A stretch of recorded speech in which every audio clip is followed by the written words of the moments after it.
All right, I'm going to do a brief added on video to Legrand Legacy. I mentioned a few times during the playthrough that Dante started playing it, and we discovered some interesting things throughout his playthrough, and he discovered some interesting ways to kind of break the game. And so, one of the things that I really wanted him to do was to fight Beggar Uwil and see what happens after the end of that. So basically, how we went about this, or how he went about this rather, is we discovered a way to get him to level 99 very early by fighting the arena fights with the slimes. And he got basically infinite money. He got max level. And so he didn't have to worry about experience. So he just kind of flew by the game as quickly as possible, skipping a bunch of dialogue, yada, yada. Um, and it got to the point where he finally got to the Uwil fight. Uh, for this fight, he did not use the perfect only shenanigans. If you aren't familiar with that, he discovered a method that allows him to get perfects on all of the little wheel cycle combat thing, and he is not using that for this specific fight. The fight is actually way more difficult than I thought it was.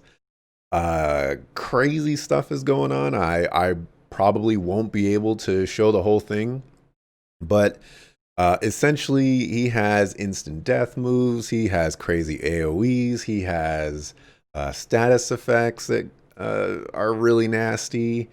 He's doing a ton of damage, and he gets a damage reflect towards the end of the fight. It's a really crazy fight. Definitely something that I wasn't able to do on my own, and definitely something that I wouldn't be able to do if I went back to the game. Not that I'm interested in grinding or anything like that to do so.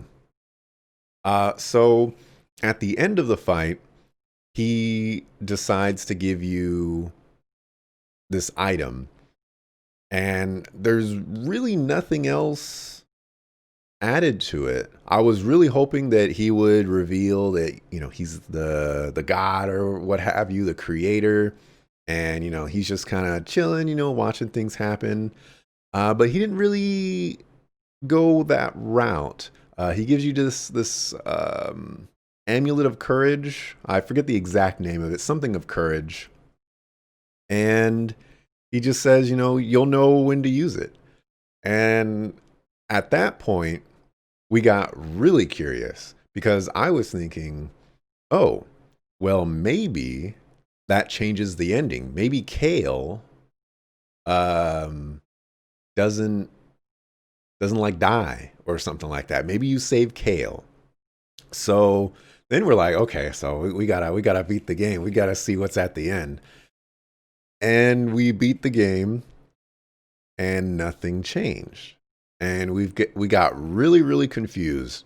We started looking online to see if there was any added scenes, or maybe we missed something. And we find a post about 2 years ago, 2018, that mentions new content is being added, a small scene at the end, but you have to do New Game Plus to do it. Um, After a little bit more research, it seems like that's already in the game right now, and we kind of accomplished all the criteria to achieve it. So we're still going through the credits, and we get the scene that I got as well, where Beggar Uwil basically, disappears, more or less confirms that he's the creator, yada yada, this and that. And then a scene right after that is basically the scene that I'm going to show you here.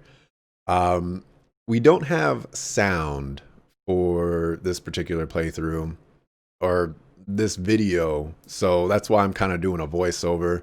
Also, this was also recorded over Discord, so there is a little bit of lag and all other crazy stuff. But As you've probably seen, the the scene is a little confusing. I'm not sure who the girl is. I'm not sure what the grave is about. It's a little cryptic. There could have been voice acting in the scene. We're both not sure because he had the game muted on his end, and that meant I had no sound on my end as well. Um, yeah, so that's basically the secret ending of Legrand Legacy and the Beggar Uwil fight. To be honest, it's extremely disappointing, but at the same time, what am I going? What else am I going to expect from Legrand Legacy? It doesn't really change my opinion on the game, and it doesn't really change my overall perception of if people should play it or not. It just seems like a nice little Easter egg. I mean, the Beggar Uwil fight is a nice semi-secret boss, and you get something for beating him as long as you beat him before you beat the game. So I don't really have any complaints about that per se. It's just a little underwhelming that I don't understand the significance of the scene as it was presented to me.